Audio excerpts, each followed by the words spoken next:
Muy bienvenidos, apreciables hermanos en Cristo y amigos que llegan a este su espacio de capacitación en Internet. Antes de iniciar, yo soy Miguel Montoro y me gustaría invitarte a que me visites en todas las redes sociales que estás viendo en pantalla con ese nombre de usuario, Miguel Montoro Ministerio. Por favor, dale me gusta a los contenidos, suscríbete y, sobre todo, compártelos para que puedan ser de una bendición a un mayor número de personas.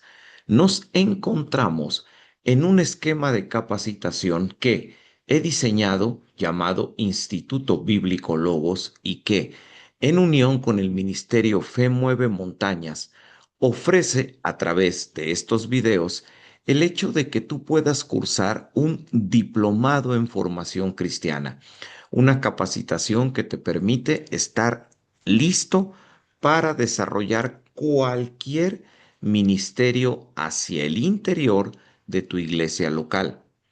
Esta es la materia número uno del Diplomado en Formación Cristiana que se llama Teología Sistemática 1 y en pantalla te aparece el título de la lección que hoy nos corresponde, que es la lección número 2, la Biblia, además de una lección de introducción. Estos tres temas los puedes encontrar en este mismo espacio y te sugiero que veas todos los videos anteriores para que puedas tener toda la información. ¿Qué es lo que hablaremos con respecto a la Biblia? Primero, su significado.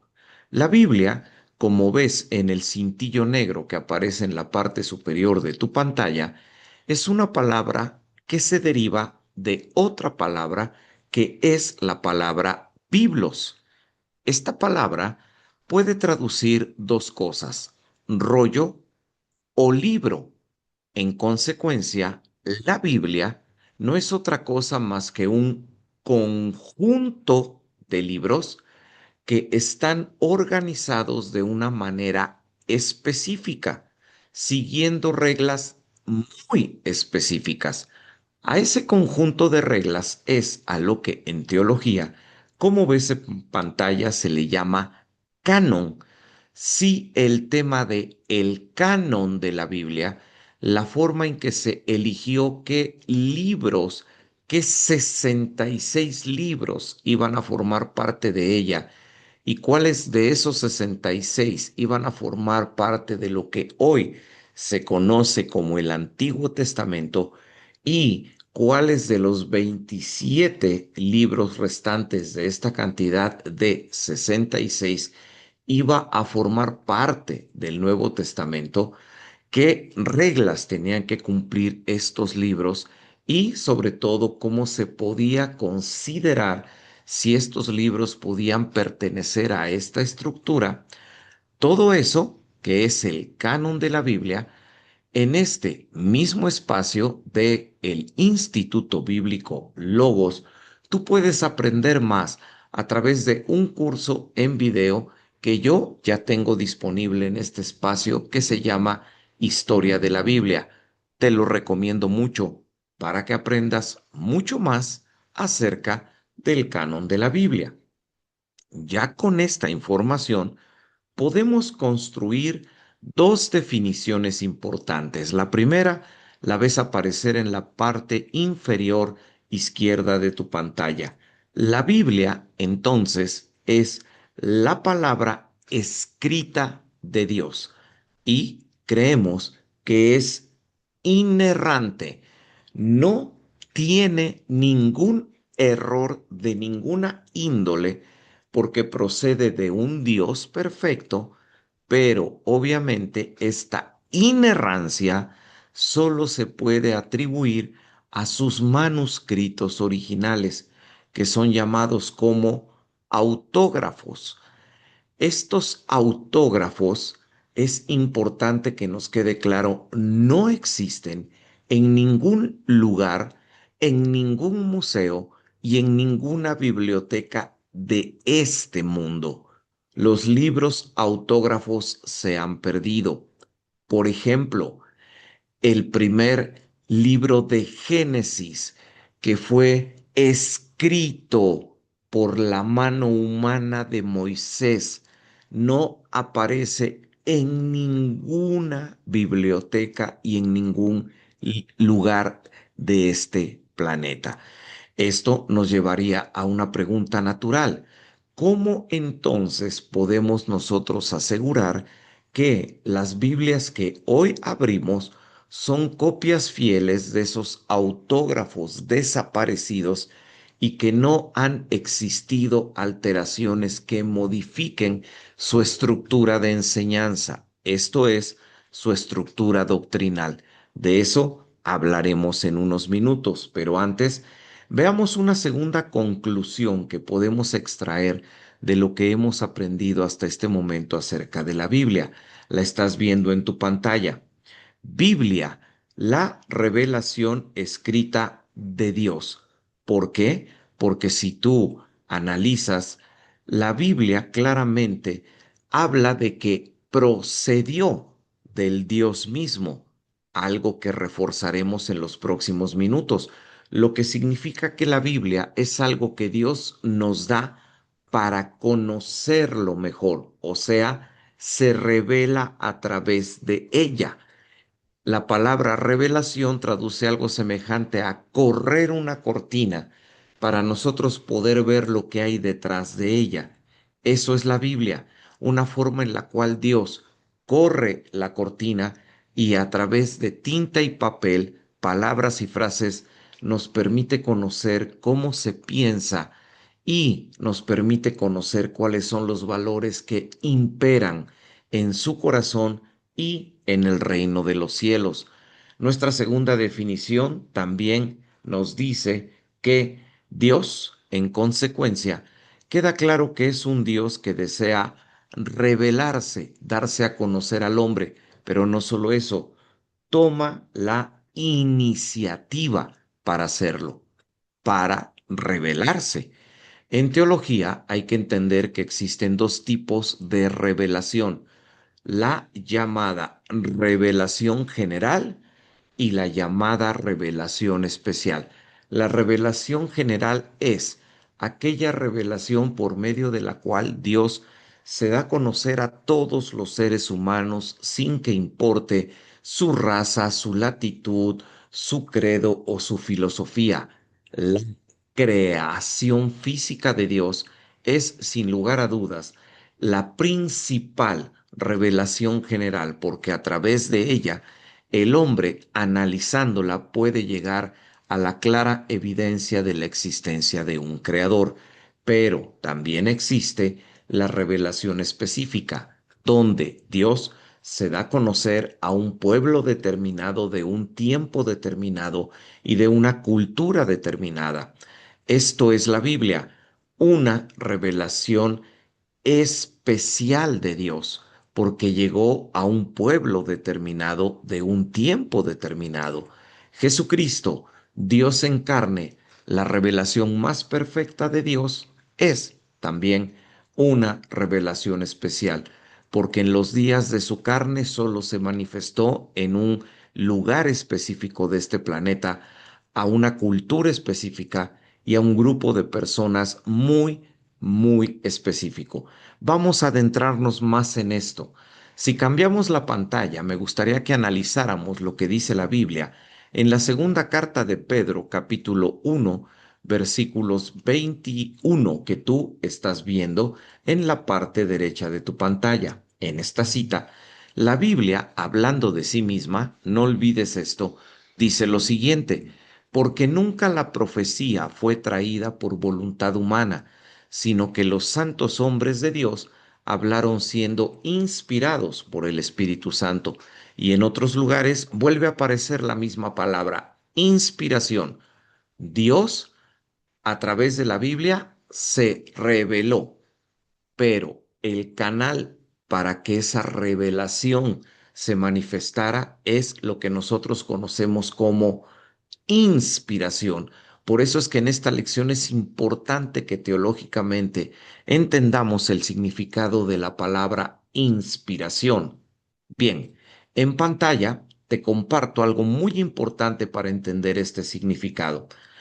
La palabra inspiración traduce algo semejante a respirar dentro o algo que se respira desde adentro, lo que quiere decir que la Biblia fue respirada desde dentro de la persona santa de Dios, desde el interior de su corazón se originaron las ideas que después autores humanos plasmaron en la Biblia, siguiendo, como puedes ver en pantalla, una superdirección que le permitió a estos autores humanos transmitir la voluntad de Dios sin que se viera opacada su personalidad ni, por supuesto, lo que ellos eran como personas, su propio estilo y su forma de pensar quedara totalmente bloqueada y simplemente se convirtieran en escritores automáticos a semejanza de lo que se cree en doctrinas como el espiritismo. No, eso no es lo que pasó en la Biblia. La Biblia es una revelación escrita que llega de la mano de Dios a través de un proceso de inspiración que nos garantiza que desde lo más íntimo del corazón de Dios se transmitió por escrito un reflejo de su persona y su voluntad. Ahora, concluyamos. La Biblia puede darnos pruebas de esto. Nos puede dar pruebas de que no es un libro más, sino de que es el libro de todos los libros. Existen pruebas de su origen divino. En teología aprendemos que sí. En este tema, que en teología es básicamente lo que se conoce como bibliología, el estudio de la Biblia, creemos que existen tres pruebas que pueden demostrar la autoría divina de la Biblia. Las primeras pruebas las estás viendo en pantalla.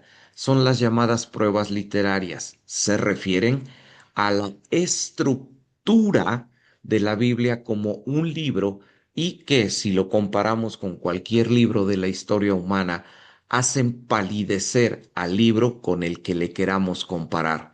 La Biblia fue escrita en un periodo de más de 1960 años por 40 autores diferentes que vivieron en 10 países diferentes y que hablaron diversos idiomas.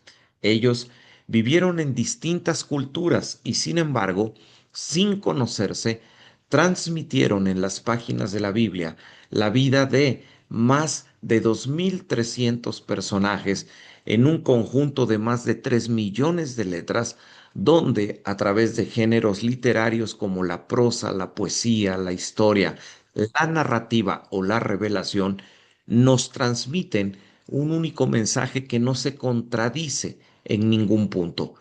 Todas las supuestas contradicciones de la Biblia son simplemente errores en el proceso humano de traducción, proceso que ya corresponde al hombre y no a Dios. Pero también existen las llamadas pruebas históricas, o sea, información que está dentro de la Biblia afirmando algo que iba a suceder más adelante y que se cumplió al pie de la letra. Por ejemplo, en el Antiguo Testamento hay más de 300 profecías, 300 vaticinios que hablaban del advenimiento de Cristo, su vida, su condición y su muerte, y cada una de ellas se cumplió al pie de la letra. Además, el profeta Ezequiel, 12 años antes de que esto sucediera, vaticinó que la ciudad de Tiro iba a ser completamente destruida. Y no solo eso, a lo largo de todo el Antiguo Testamento se nos habla de un pueblo, los Eteos, conocidos como los Hititas. A principios del siglo XIX no existía ningún vestigio arqueológico que permitiera siquiera sugerir la existencia de los hititas, y mucha gente se burlaba de la Biblia diciendo que era un pueblo inventado para dar un contexto correcto a las historias que podemos leer en el Antiguo Testamento. Bien, hoy sabemos que los hititas fueron sin lugar a dudas la cultura antigua más poderosa antes del advenimiento de los grandes imperios y ciudades-estado como Asiria o Babilonia, y toda la información que condujo al descubrimiento de los eteos o hititas surgió de la Biblia. Estas, estas son pruebas históricas y también existen las pruebas internas. Esto se refiere a los versículos que están dentro de la misma Biblia, como el que acabamos de ver, y que aseguran que la Biblia es una revelación especial de Dios que a través de un proceso de inspiración nos ha permitido conocerle a Él. Te invitamos a que puedas leer otros libros más cristianos de apoyo donde podrás encontrar mucha más información que te permita tener una noción sobre bibliología correcta que te permita afirmar y creer que cuando tú abres la Biblia, estás realmente conociendo lo que Dios piensa y siente. Y si la Biblia esto es, y creemos que así es, hacemos desde aquí un llamado a mantener una absoluta reverencia a lo que la Biblia dice y lo más importante, convertirla en objeto absoluto de nuestra obediencia. Desde este foro, te recomendamos los libros Dios, la ciencia y las pruebas y el libro Breve Historia del Canon Bíblico. Referencias a estos ejemplares los puedes encontrar en cualquier lugar de Internet que tú decidas utilizar para investigar un poco más. Recuerda, al final de esta lección sobre la Biblia, existen preguntas que nosotros queremos hacerte para que tú puedas reforzar lo que has aprendido. Por ello te invito a que en el lugar donde estés viendo este video, nos envíes un mensaje al Instituto Bíblico Logos para que te podamos hacer llegar una copia en formato digital del manual de esta materia, Teología Sistemática 1. Cuando lo abras, al final del tema número 2, la Biblia, vas a encontrar 10 preguntas que yo te invito a que las respondas y las envíes a través de mensajería instantánea para que te sumes a la gran cantidad de alumnos que el Instituto Bíblico Logos tiene en muchos lugares del mundo para que puedas ir aprendiendo. Cuando se concluya con las 12 materias que conforman este diplomado en formación cristiana, si tú nos has enviado todas tus tareas en formato digital, se te enviará una constancia de que tú has cursado, aprendido y has exentado este diplomado en formación cristiana. Te espero en los siguientes videos de esta materia Teología Sistemática 1, aquí en el Instituto Bíblico Logos. Yo soy Miguel Montoro. Que Dios nos bendiga a todos.